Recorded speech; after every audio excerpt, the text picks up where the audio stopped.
look at it from, but we as Muslims realize and know that it was a humiliating defeat and the retreat of the world's supposedly most powerful army. But that leaves a lot of gaps in Afghanistan. It leaves a lot of unanswered questions. It leaves questions around resources, monies that the Americans are holding back. And it's almost as if they're holding a sword over the Taliban's head. It's almost as if the Western world are doing anything and everything deliberately in their power to make the Taliban fail in their efforts of trying to put the country back on its feet. And there are a whole host of tactics that are being used against the Taliban as far as this issue is concerned. We're not even talking about the bad press that the Taliban and Afghanistan is receiving from the Western world. Let's try and look at this from a different lens, and let's try and see how the Taliban is in a similar situation in the dark days of decolonization that played out in Africa, and what possibly the future can and will look like for Afghanistan. To talk to us about this issue is Director at the Middle East Monitor, Dr. Daud Abdullah. Assalamu alaikum. Welcome to the program. Wa alaikum salam rahmatullah. How do you respond to my opening statement? Well, I think you are very much in tune with my own personal view on this matter, in the sense that what occurred a few weeks ago in Afghanistan was undoubtedly a humiliating retreat and defeat of a major power, a world power. After 20 years, America had failed, as it were, to subdue the resistance against its occupation. And when it left on the terms dictated by the occupation, by the resistance, sorry.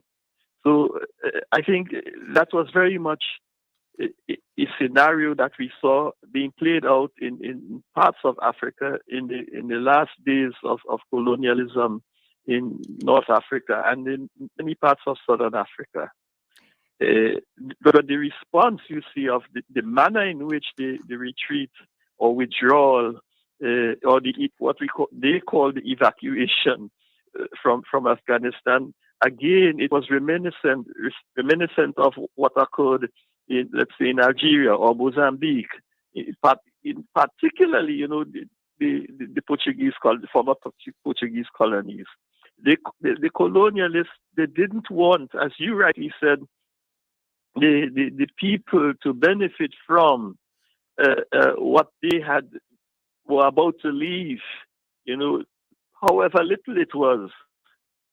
So in the case of Algeria, documents were taken, offices were trashed, destroyed, typewriters at that time, there were no computers and so on. We saw that in Afghanistan in the airport. And it's important to note that none of the Western major news outlets really broadcasted this or carried images of the destruction that was meted out to the international airport in Kabul, apart from Al Jazeera, which, recorded it. And now, you see, the irony of all of this is what, after they destroyed the airport, they were saying, well, we want the Taliban to evacuate the people, expedite the evacuation as fast as possible. We want safe evacuation. They destroyed the airport. Absolutely. And so, good, sorry. No, you carry on. No, so and it was up to Turkey and Qatar to come in with their expertise and to help restore, operations at the airport, and then, allow them, whoever wanted to leave, to do so in safety. All right. So, let me just go back to Yes. Algeria. You mentioned Algeria and you mentioned the Portuguese that colonized Mozambique. In the situation of Algeria, that's a very, very sad story because during the departure from Algeria, the French took hundreds of thousands of maps and historical documents from the colonial period dating 1830 to 1962. And what is Mhm. even more heartbreaking is they've taken so much of Algeria's history away because they took documents dating back to the Ottoman era, 1518 Mhm. to 1830, and they refused to give it back. Yeah. Not only this, you see, during that period, in the dying days of colonialism, they carried out nuclear tests in Algeria in the desert, and they have maps of where these, nuclear tests were conducted. Until today, they still don't want to give to the Algerian government the maps. You see, that would allow them to address this issue, the toxic, legacy, the physical legacy, toxic legacy of colonial rule, this nuclear waste in the Algerian desert. You see, they've taken skulls of individuals, resistance fighters, taken them as trophies back to Paris. So it tells us something about that there is no humane, no civilized occupation.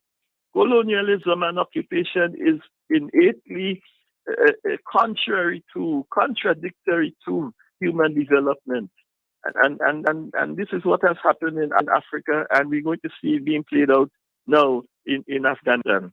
So when we look at the Taliban, we know that they've inherited a state apparatus that was broken, possibly deliberately, and totally dysfunctional.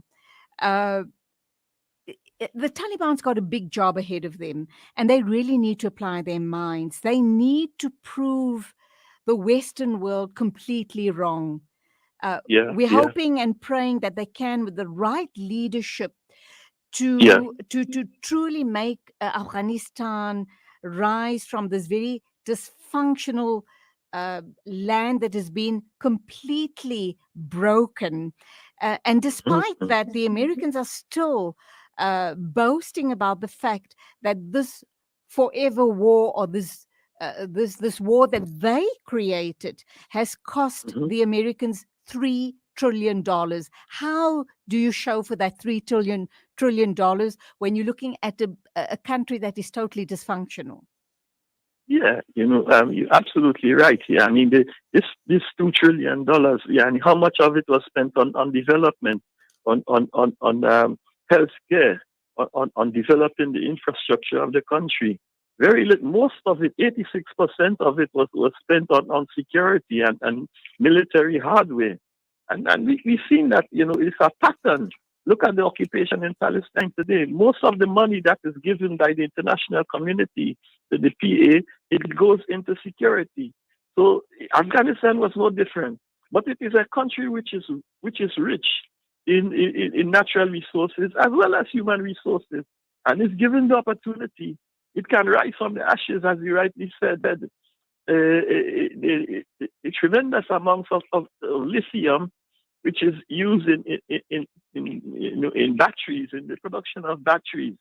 The, the, the, the thinking here is that going forward with this attempt to reduce the dependency on fossil fuels, people will be relying more on industrialists, will be relying more on batteries for cars, you see, as an example. And Afghanistan has this mineral in abundance. It's one of the major sources globally of lithium, and it can be tapped. And the country can rise and develop, but they must be given an opportunity. There must be no interference, you see, in terms of dominating or taking control of their wealth. That era is over. Let them have and enjoy their own wealth. We saw what happened in Mozambique with the oil, how they managed to turn around, and Angola, you see, turn around the economies. Before now, we have, of course, the situation in the north of Mozambique.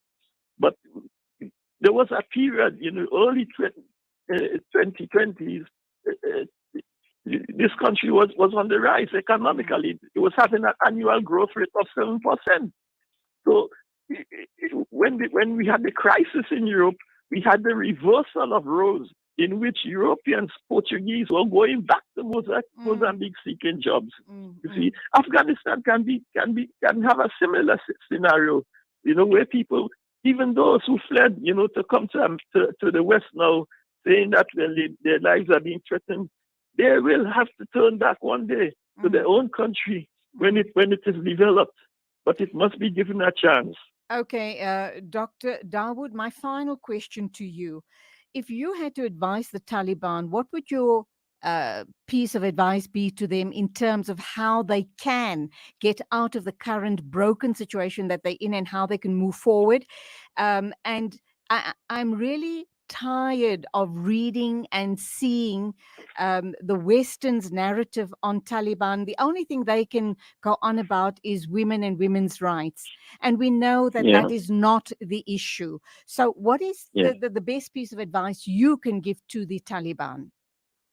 I would say to focus on the national interest, not on the interest of the movement per se, but on the national interest.